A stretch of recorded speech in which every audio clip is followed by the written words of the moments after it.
அதிமுக கூட்டணியில் இணையும் சிறிய கட்சிகள் இரட்டை இலை சின்னத்தில் போட்டியிட தற்போது முடிவாக இருக்கிறது. 25 தொகுதிகளில் அதிமுக இரட்டை இலை சின்னத்தில் போட்டியிடும் என்றும் தற்போது தகவல் வெளியாகி இருக்கிறது. தேமுதிகவுக்கு 3 முதல் 4 தொகுதிகள் வரை அதிமுக ஒதுக்கலாம் எனவும் தகவல் வெளியாகி இருக்கிறது. நடைபெற இருக்கும் மக்களவைத் தேர்தலில் தமிழ்நாட்டில் 4 முறை போட்டி நிலவும் என எதிர்பார்க்கப்படும் நிலையில் அதிமுக 25 இடங்களில் போட்டியிட இருப்பதாக தற்போது செய்திகள் வெளியாகி இருக்கிறது. கூடுதல் விவரங்களுடன் இணைகிறார் செய்தியாளர் குணசேகரன். விவரங்களை பதிவு செய்யும்.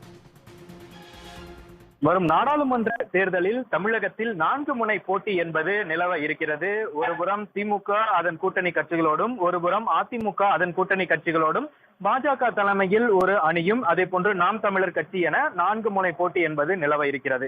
இந்த நிலையில் அதிமுக கூட்டணியில் தேமுதிக, பாமக, புரட்சி பாரதம் உள்ளிட்ட கட்சிகள் என்பது இணைய இருக்கின்றன.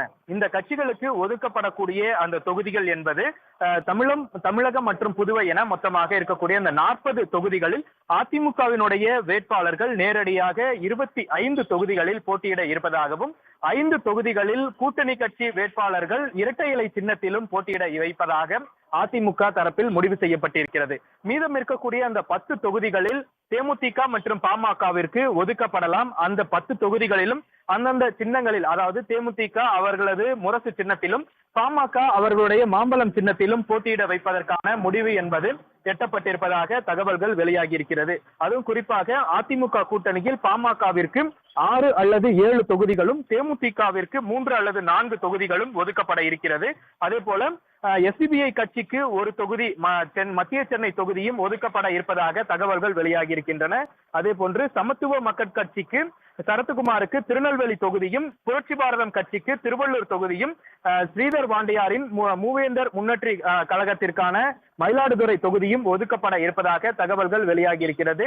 இன்று மாலை எடப்பாடி பழனிசாமியோடு ஸ்ரீதர் வாண்டையார் சந்திப்ப இருப்பதாக தகவல்கள் வெளியாகி இருக்கக்கூடிய இந்த நிலையில் அவருக்கு மயிலாடுதுறை தொகுதி ஒதுக்கப்பட இருப்பதாக தகவல்கள் வெளியாகி இருக்கின்றன. அதே போன்று புதிய தமிழகம் கட்சிக்கு தென்காசி தொகுதியும் ஒதுக்கப்பட இருப்பதாகவும், இந்த 5 நபர்களும் இரட்டை இலை சின்னத்தில் போட்டியிட வைப்பதாக அதிமுக தரப்பில் முடிவு எட்டப்பட்டிருப்பதாகவும் தகவல்கள் வெளியாகி இருக்கின்றன. இந்த நிலையில் புதுவையில் அதிமுகவினுடைய வேட்பாளர் இரட்டை இலை சின்னத்தில் போட்டியிட வைப்பதற்காக அதிமுக அந்த தொகுதியில் புதுவையில் யாரை வேட்பாளராக நிறுத்தலாம் என்ற ஒரு ஆலோசனையில் தற்பொழுது ஈடுபட்டிருக்கிறார்கள். இந்த நிலையில் தமிழகம் மற்றும் புதுவையில் இருக்கக்கூடிய மொத்தமாக 40 தொகுதிகளில் 25 தொகுதிகளில் அதிமுக நேரடி வேட்பாளர்களாகவும், 5 தொகுதிகளில் இரட்டை இலை சின்னம் என மொத்தமாக 30 தொகுதிகளில் அதிமுக மற்றும் இரட்டை இலை சின்னத்தில் போட்டி என்பது இருக்கிறது. அது மட்டுமல்லாமல் அடுத்து இருக்கக்கூடிய அந்த 10 தொகுதிகளில் தேமுதிகவும் பாமகவும் போட்டியிட வைப்பதற்குண்டான அந்த முயற்சிகள், அந்த சுமூக பேச்சுவார்த்தை என்பது தொடர்ந்து நடைபெற்று இருக்கின்றன. இந்த பேச்சுவார்த்தை என்பது ஒரு வாரத்திற்குள்ளாக முடிக்கப்பட்டு அடுத்த கட்ட பேச்சுவார்த்தையில் எந்தெந்த தொகுதி எந்தெந்த கட்சிக்கு ஒதுக்கப்படலாம், அதாவது தேமுதிக பாமகவிற்கு தமிழகத்தில் எந்தெந்த தொகுதிகள் ஒதுக்கப்படலாம் என்பது குறித்தான அந்த பேச்சுவார்த்தை என்பது அடுத்த கட்டமாக, அதாவது அடுத்த வாரத்தில் பேச்சுவார்த்தையின் மூலமாக முடிவு எட்டப்பட்டு கூட்டணி மற்றும் இந்த தொகுதி பங்கீட்டு பேச்சுவார்த்தை இறுதி வடிவம் பெறும் என எதிர்பார்க்கப்படுகிறது. உடனுக்குடன் செய்திகளை தெரிந்து கொள்ள சன் நியூஸ் பெல் ஐகானை கிளிக் பண்ணுங்க.